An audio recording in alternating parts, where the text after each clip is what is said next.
Eh bien bonjour à tous, c'est Étienne de Top 4 Phone et aujourd'hui vidéo d'unboxing, donc de déballage d'un téléphone Wiko. Je vais en tester énormément en ce moment, le Bloom, le Sunset, le Birdie, le Kite et d'autres encore. Et donc voilà le très entrée de gamme de chez Wiko qui s'appelle le Goa, qui arrive avec un prix très agressif de 49 euros. Donc 49 euros c'est très peu pour un smartphone, je pense qu'il y en a beaucoup qui se disent pour 49 euros à quoi est-ce qu'on va avoir droit, parce que c'est quand même pas beaucoup, et j'espère que Wiko ne va pas, entre guillemets, se foutre de la tête de ses consommateurs. Donc on va voir déjà ce qu'il y a sur la boîte, ça va déjà nous donner quelques petites idées sur les spécificités du téléphone. Donc écoutez, nous sommes sur en taille d'écran 3,5 pouces, il y a à l'intérieur un double cœur à 1 GHz, je vous avoue que je suis très curieux de savoir quel type de processeur a mis MediaTek à l'intérieur de ce téléphone.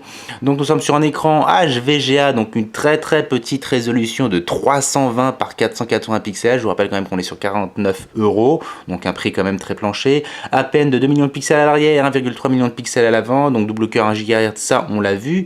Une mémoire interne de 4 Go, voilà. Possibilité d'extension, et ça c'est bien, avec une carte micro SD jusqu'à 32 Go. On va voir si on peut y installer aussi les applications. Ça change pas mal de choses. Nous sommes aussi sur un OS KitKat, hein, donc Android 4.4, donc le dernier arrivé en date, et ça c'est bien puisque toutes les dernières sorties de chez Wiko sont sur du KitKat et c'est pas plus mal. Donc au niveau de la connectivité, nous sommes sur de la H+, donc la 3G++.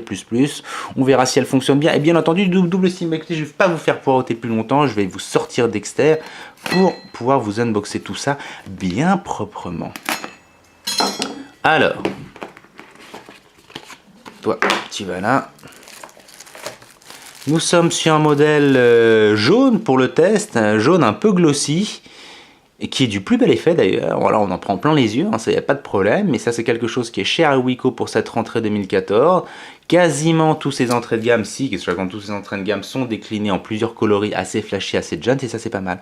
Donc le voilà, bah écoutez, le voilà. Au niveau de la prise en main, déjà c'est pas bon évidemment, un petit peu épais. Je vous rappelle qu'on est sur 49 euros, mais je vais pas vous faire le test tout de suite, même si j'en ai bien envie. Je vais le poser juste ici, on va faire un petit tour du propriétaire d'abord, quoi, que vous puissiez voir sous tous les angles, pour vous donner déjà un aperçu. L'écran, voilà, par rapport au châssis, que je vais poser ici, et comme d'habitude je vais voir ce qu'il y a à l'intérieur de la boîte. Alors, bien entendu, le chargeur qui va avec le câble USB, je fais assez rapidement maintenant, je pense que tout le monde a l'habitude. Pour ceux qui nous suivent, la batterie, évidemment, que je vais mettre juste là, les écouteurs, classiques, hein, qui sont pas extra, mais on verra pendant le test, qui sont pas extraordinaires, mais voilà, qui ont le mérite de bien fonctionner, notamment en mode sans fil, et les classiques documentation qu'on peut retrouver, voilà, dans toutes les boîtes. Et en plus, ça c'est une spécificité aussi de Wiko, qui nous donne quelques petits adaptateurs, et c'est pas plus mal, puisque vous voyez donc un adaptateur nano, un adaptateur micro, et puis non pas nano, si nano ici, micro SD, voilà, pour la taille mini SD, qu'est-ce que je raconte, mini SIM bien entendu, carte SIM pas SD. J'ai déjà fait la boulette, Alex me l'avait fait remarquer, merci Alex d'ailleurs. Et voilà, donc écoutez, je vous laisse faire 1, 2, 3, je vous laisse refaire un tour du propriétaire de ce Wiko. Je vous rappelle, c'est Goa, on est sur du 13 entrée de gamme à un prix très agressif de 49 euros, et j'ai hâte de me mettre sur le test pour voir exactement ce que ce garçon va pouvoir nous proposer. Est-ce que ça vaut le coup, oui ou non? On va voir ça très bientôt. À bientôt, salut.